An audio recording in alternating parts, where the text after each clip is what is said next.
Radio قطر آپ سے مخاطب ہے۔ سیف الرحمان سے آج کا پہلا نشریہ سماعت فرمائیے۔ ابتدا میں پیش خدمت ہے اہم خبروں کا خلاصہ۔ صاحب سمو امیر آج جمہوریہ سیشیل کے صدر کا خیر مقدم کریں گے اور دونوں رہنماؤں کے درمیان دو طرفہ تعلقات کے فروغ کے مختلف پہلو زیر بحث آئیں گے۔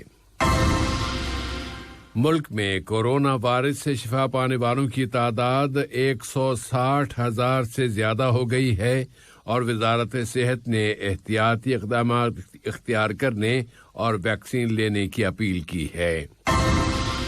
قطر خلیجی، عربی اور علاقائی سطحوں پر محور کے کردار ادا کر رہا ہے۔ النہدہ ڈیم کے بارے میں بحث اور مباحثے کا سلسلہ جاری ہے۔ اور الاسکا کے اجلاس نے انکشاف کر دیا ہے کہ واشنگٹن اور پیکنگ کے درمیان بہت گہرے اختلافات ہیں۔ سمجھیے تھا اہم خبروں کا خلاصہ، اور اب پیش خدمت ہے ریڈیو قطر سے آج کا پہلا مفصل نشریہ۔ بسم اللہ الرحمن الرحیم۔ صاحب سمو امیر شیخ تمیم بن حمد آل ثانی آج دیوان امیری میں جمہوریہ سیشیل کے صدر وافل رمکلاون کا خیر مقدم کریں گے، جو ملک کے سرکاری دورے پر دوحہ پہنچ چکے ہیں۔ صاحب سمو امیر اور سیشیل کے صدر کے درمیان ہونے والے مذاکرات میں دونوں ملکوں کے باہمی تعلقات، انہیں فروغ دینے کے وسائل اور مشترکہ دلچسپی کے متعدد موضوعات زیر بحث آئیں گے۔ صاحب سمو امیر شیخ تمیم بن حمد آل ثانی نے پاکستان کے وزیر اعظم جناب عمران خان کی جلد از جلد شفا یابی کی تمنا کا اظہار کیا ہے۔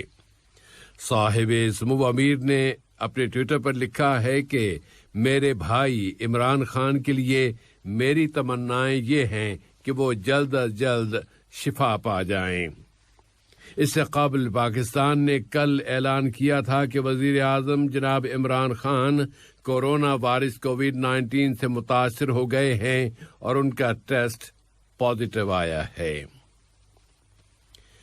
وزیر ادارتی ترقی و محنت و سماجی امور جناب یوسف بن محمد العثمان فخرو نے پبلک لائف میں خواتین کی شرکت اور انہیں اقتصادی، سماجی اور سیاسی ہر لحاظ سے قابل بنانے کے اقدامات پر زور دیا ہے۔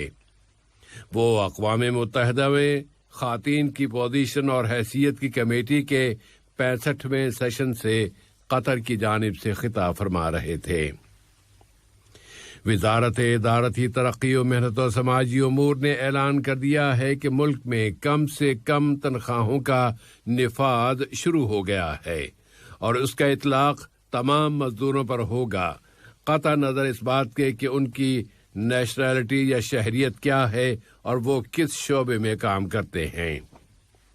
اس اقدام کا مقصد ان کے اصل ملکوں میں ان کا اور ان کی فیملیوں کا معیار زندگی بہتر بنانا ہے، اور یہاں کم سے کم تنخواہوں کے نفاذ کی وجہ سے افرادی قوت کی مہارت اور ان کی پروڈکشن میں بھی اضافہ ہوگا۔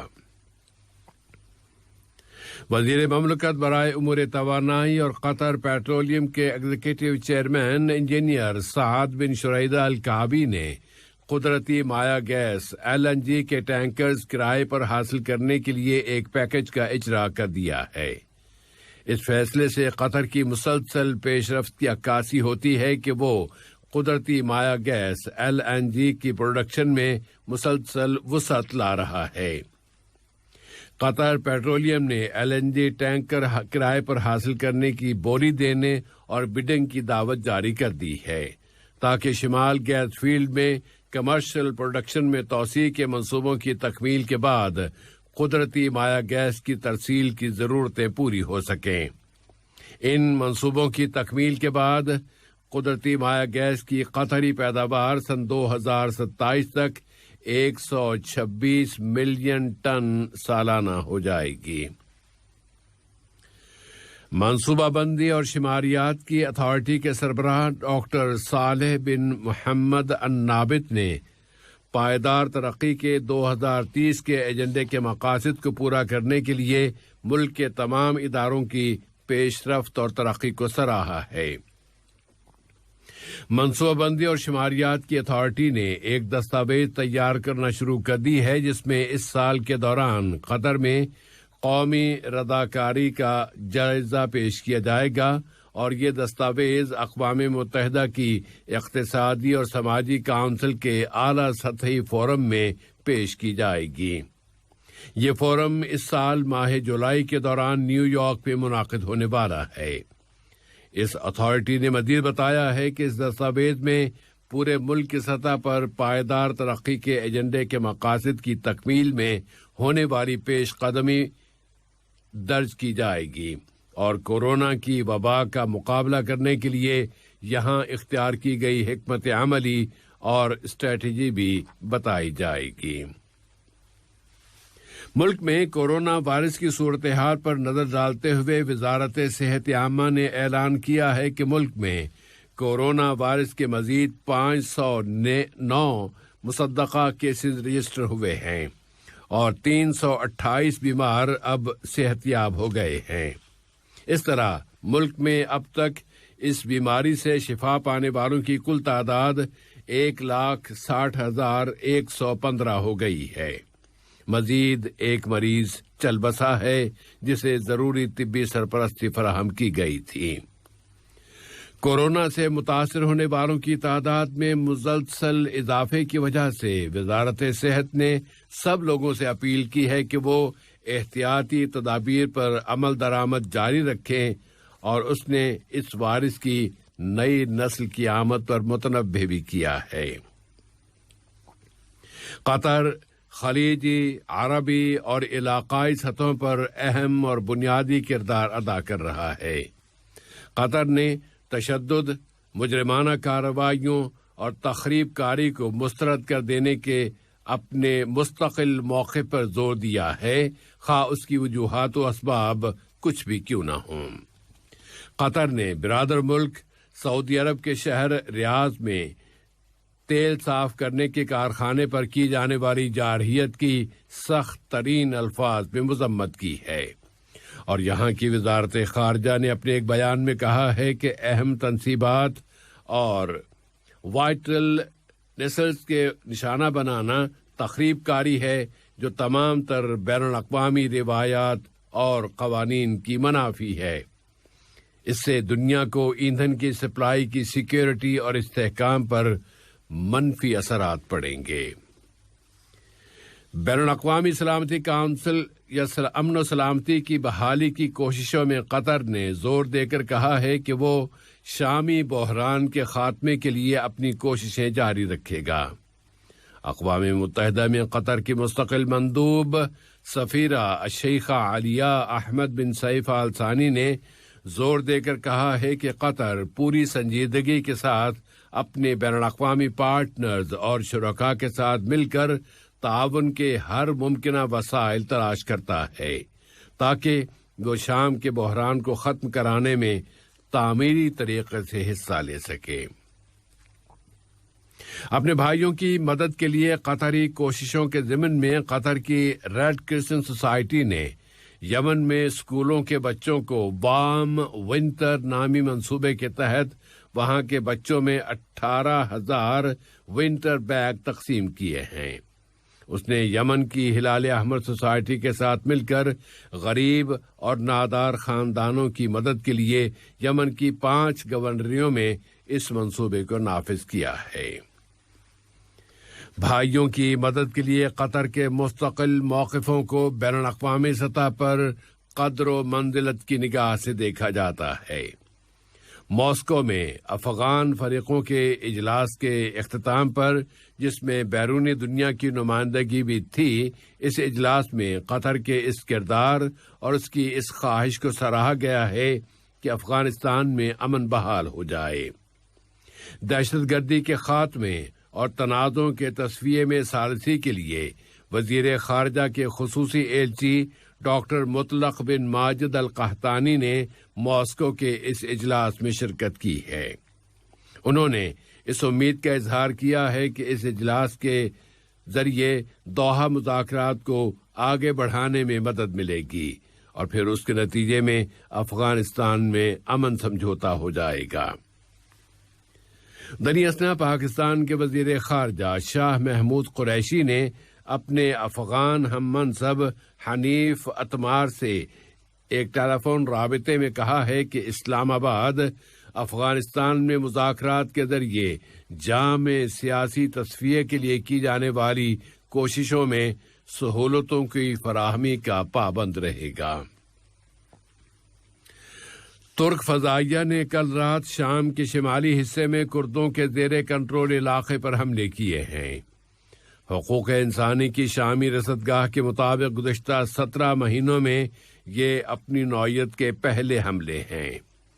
اس رصدگاہ نے کہا ہے کہ ایک ترک جنگی طیارے نے اررقہ کے شمال میں عین عیسیٰ کے مضافات میں واقع گاؤں سیدہ میں شامی ڈیموکریٹک فورسز کے فوجی ٹھکانوں کو نشانہ بنایا ہے۔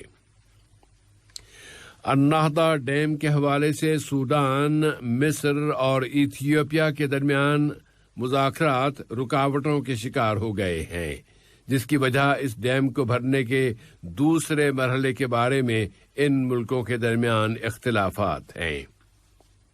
اس اثنا میں ایک رپورٹ میں انکشاف کیا گیا ہے کہ اس ڈیم کے پچھلے حصے کے پانی کو روکنے اور اس ڈیم کو بھرنے کا دوسرا مرحلہ شروع کرنے کے لیے تیاریاں پورے زور و شور سے جاری ہیں۔ ایران کے ایٹمی مسئلے کے حوالے سے ایران کے مرشد علی خامنائی نے کہا ہے کہ انتہائی حد تک دباؤ ڈالنے کی امریکی پالیسی ایرانیوں کو پسپائی پر مجبور کر دینے میں ناکام ہو چکی ہے۔ ادھر ایران کے صدر حسن روحانی نے کہا ہے کہ ایران کے دشمن اب ڈائیلاگ اور ایرانی عوام کے ساتھ بات چیت اور برتاؤ پر مجبور ہو گئے ہیں۔ انہوں نے زور دے کر کہا ہے کہ ان کے ملک کے ساتھ زور زبردستی اور طاقت کے ذریعے برتاؤ نہیں کیا جا سکتا۔ امریکی اور چینی اہلکاروں کے درمیان الاسکا میں مذاکرات ختم ہو گئے ہیں۔ واشنگٹن نے ان مذاکرات کو بہت مشکل اور براہ راست مذاکرات قرار دیا ہے۔ اس کے اس جملے سے بھی یہ پتہ چلتا ہے کہ دنیا کی ان دونوں بڑی اقتصادی طاقتوں کے درمیان کشیدگیاں کتنی زیادہ گہری ہیں، اور صدر جو بائیڈن کی انتظامیہ کو اپنے عہد کی ابتدا میں ہی ان کشیدگیوں کا سامنا کرنا پڑ رہا ہے۔ اور میانمار کی حکمران ملٹری کونسل پر اس دباؤ میں اضافہ ہوتا جا رہا ہے کہ وہ ملک میں جمہوریت اور ڈیموکریسی کے حامیوں کو کچلنے کا اپنا عمل روک دے۔ اس کے ساتھ ہی اس انقلاب کے مخالفین نے اپنا احتجاج دوبارہ شروع کر دیا ہے۔ اس احتجاج میں مزید 8 مظاہرین قتل ہو چکے ہیں۔ اس طرح گزشتہ فروری میں آنے والے اس فوجی انقلاب کے بعد سے اب تک وہاں قتل ہونے والوں کی تعداد 237 ہو چکی ہے۔ اقوام متحدہ کے سیکرٹری جنرل انطونیو گٹریرس نے ان کے بقول میانمار میں وہاں کی فوج کے وحشیانہ تشدد کی مذمت کی ہے کہ یہ فوج پرامن مظاہرین اور جمہوریت کے حامیوں کے خلاف کارروائیاں کر رہی ہے۔ آج کا یہ نشریہ ختم ہونے سے قبل اہم خبروں کا خلاصہ ایک مرتبہ پھر پیش خدمت ہے۔ صاحب سمو امیر جمہوریہ سیشل کے صدر کا خیر مقدم کریں گے اور دونوں رہنماؤں کے درمیان دو طرفہ تعلقات کے فروغ کے مختلف پہلو مذاکرات میں زیر بحث آئیں گے۔ ملک میں کورونا وائرس سے شفا پانے والوں کی تعداد 160,000 سے زیادہ ہو گئی ہے اور وزارت صحت نے احتیاطی اقدامات اختیار کرنے اور ویکسین لینے کی اپیل کی ہے۔ قطر خلیجی، عربی اور علاقائی سطحوں پر محور کے کردار ادا کر رہا ہے۔ النہضہ ڈیم کے بارے میں بحث اور مباحثے کا سلسلہ جاری ہے، اور الاسکا کے اجلاس نے انکشاف کر دیا ہے کہ واشنگٹن اور پیکنگ کے درمیان بہت گہرے اختلافات ہیں۔ ریڈیو قطر سے آج کا پہلا نشریہ اپنے اختتام کو پہنچا۔ اگلا نشریہ رات 7:30 بجے۔ السلام علیکم دوستوں، میں ہوں شیخ نور۔ مجھے امید ہے کہ ویڈیو آپ کو انفارمیٹو لگی ہوگی۔ اسی طرح قطر اپڈیٹ آتے رہنے کے لیے میرے یوٹیوب چینل گپ ship with Sheikh Noor YouTube channel کو سبسکرائب کیجیے اور اس ویڈیو کو لائک، کمنٹ اور شیئر ضرور کیجیے۔ Thank you.